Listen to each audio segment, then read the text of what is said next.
राधे राधे दोस्तों, आप सबका स्वागत है मेरे ब्लॉग में। और आज राधाष्टमी है, मेरा फास्ट है और मैं यहाँ आई हूँ सामान लेने।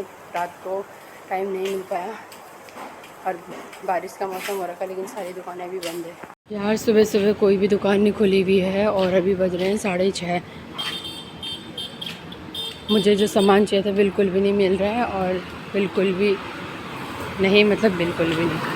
फूल वाले तो मुझे मिल गए, बाकी सारी दुकानें अभी भी बंद ही है। और एक ही दुकान खुली हुई थी, वो भी ये वाली, बाकी सब अभी भी बंद ही है। और यहाँ से मैं दूध दही लूँगी।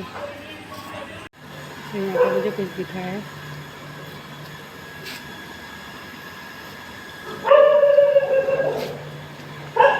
और ये वही मंदिर है जहाँ पे हम जन्माष्टमी में आए थे।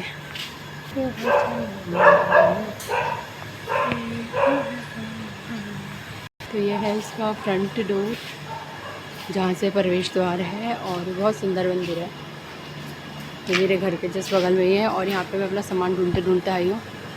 उम्मीद है मुझे मिल जाएगा। तो राधा अष्टमी के लिए ये मंदिर सज चुका है और कितना सुंदर इसका डेकोरेशन हो रखा है। तो यार मैं मंदिर के दर्शन भी कर आई हूँ और मंदिर बहुत अच्छा है। मैंने पंडित जी से पूछा कि ये डेकोरेशन राधा अष्टमी की है या किसी और कारण से है, क्योंकि यहाँ पे कई लोगों को राधा अष्टमी का नहीं पता है। और उन्होंने कहा हाँ, राधा अष्टमी की डेकोरेशन हो रखी है। और मैं रैंडमली ऐसे ही गई थी तो बहुत अच्छा लगा। सुबह सुबह राधा रानी के दर्शन हो गए। ये मेरे घर के पास वाला मंदिर है, इसमें डेकोरेशन तो नहीं हुई है। मेरी पूजा भी हो गई है और सबसे पहले मैं उठी थी तो मैंने ताला खोला है नीचे गेट का। अभी मेरे घर में मैं इतना घूम के भी आ गई, अब 7 बज गए हैं, ठीक है, इतना घूमी हूँ मैं। और अभी तक मेरे घर वाले सब सोए रहे हैं, मेरा बेटा, पति और भाई। बाकी नीचे वाले तो उठ गए हैं, दोनों लेडीज़ उठ गई है, कोई काम कर रहा है, कोई यहाँ पड़ोस में अपना लगे पड़े हैं। तो यहाँ पे मैंने एक माला बनाई हुई है राधा रानी के लिए। मुझे माला भी लेनी थी, मिली नहीं, और जो फूल आए थे बस उन्हीं में से मैंने बनाया है। इस तरह से बनी है। 12 बजने में सिर्फ 10 मिनट है और इसके बाद मैं राधा रानी जी का पंचामृत से स्नान कराने के बाद व्रत, मतलब पूजा आरती करने के बाद व्रत खोल दूँगी। मेरा बेटा भी अभी सो के उठा है, उसे नहला दिया था मैंने। 12 कब बजे पता ही नहीं चला। मेरा जो भोग है वो रेडी है। भोग में यहाँ पे बनाया है ये सारा चीज़, और ये सब करते करते टाइम का पता ही नहीं चला। इसमें ये है अरबी की सब्ज़ी और वो है कड़ी, ये खीर है और ये है आलू की सब्ज़ी। और वहाँ पे मैंने बस पूरी बनाई है। बस मुझसे इतना ही बना है। मुझे 5 आइटम चाहिए थे तो 5, वरना मैं सोच रही थी 3 बन जाए, पर 5 बन गए, ठीक है।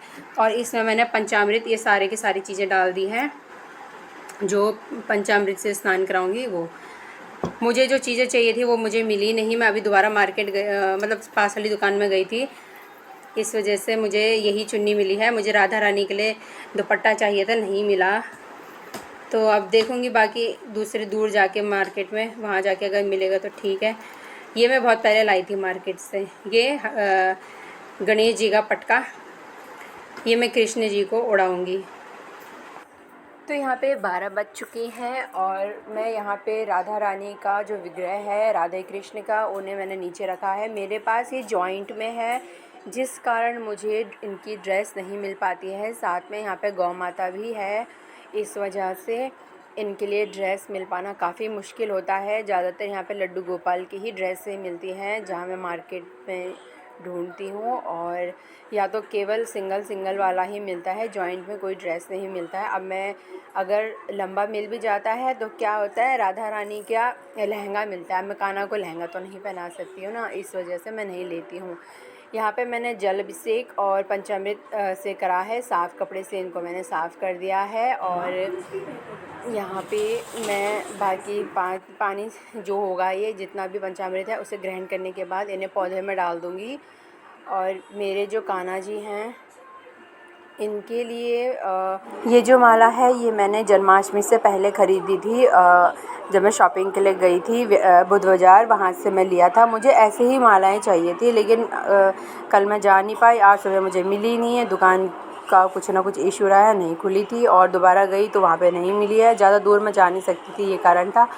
तो मेरे दिमाग में आया कि फूलों की माला बना देती हूँ। फिर दिमाग में आया यार मेरे मंदिर तो इतना छोटा है, तो इसमें बड़ी माला डालूँगी डायरेक्ट तो नहीं आएगी, इसलिए मैंने पंखुड़ियाँ तोड़ के इन मालों को बनाया है पिरो के। और ये बहुत अच्छी लग रही थी जब इनको मैंने पहनाई, बहुत ही ज़्यादा अच्छा लग रहा था। ये मेरा फ़र्स्ट टाइम है और ऐसे ही अब मुझे इंस्पिरेशन मिली है कि मैं ऐसे ही अब इनके लिए रेगुलर पूजा पे भी इस्तेमाल करूँगी, ऐसी मालाएं बना के अलग अलग फूलों की। और ये बहुत ज़्यादा सुंदर लग रहे हैं मेरे राधा रानी। यहाँ पे ये तैयार है और अगली जो अभी जो कोई फेस्टिवल आएगा, क्योंकि फेस्टिवल में ही ये चीज़ें निकलती हैं। यहाँ पे मेरे राधा रानी बिल्कुल तैयार हो गए हैं और बहुत ही ज़्यादा सुंदर लग रहे हैं। मेरी पूजा संपन्न हुई आरती के बाद।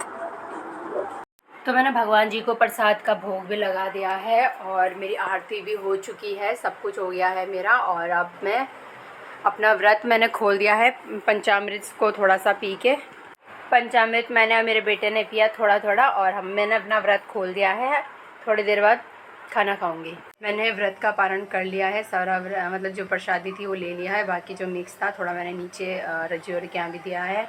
और आज का व्रत बहुत अच्छा रहा है मेरे लिए आज का दिन। और कई दूर से ना शंख की भी आवाज़ आ रही थी, शंख बज रहे हैं, बहुत हल्की हल्की आवाज़, यानी थोड़ा दूर हो रहा है कहीं पे। और इस समय बजने का मतलब ये कि कहीं ना कहीं राधा अष्टमी मनाई जा रही। कई जगह घंटियों की आवाज़ भी आ रही थी और कई जगह तो 11:30 बजे से ही घंटियों की आवाज़ आनी शुरू हो गई थी, वरना तो नहीं आती है ऐसा आवाज़ें। और काफ़ी अच्छा था, चलो बहुत ही बढ़िया रहा है आज का। आप सब पे राधा रानी कृपा बरसाए रखे और आप सबको राधे राधे। मिलते हैं फिर एक और नेक्स्ट व्लॉग में, तब तक के लिए बाय बाय। मेरे अन्नू को भी मैंने खाना खिला दिया है, मैंने कपड़े धोए थे वो मैंने छत में डाल दिया है 5 बजे ये मेरे बाल बहुत खींचते हैं, इसको ये नहीं पता है कि बाल कैसे होते हैं। खुद के सर पे तो इसके इतने कम बाल हैं, ये मेरे बाल खींचता रहता है। बस कर यार। तो मिलते हैं फिर आपसे एक और नेक्स्ट व्लॉग में, तब तक के लिए बाय बाय। मैं इसको अब सुला दूँ।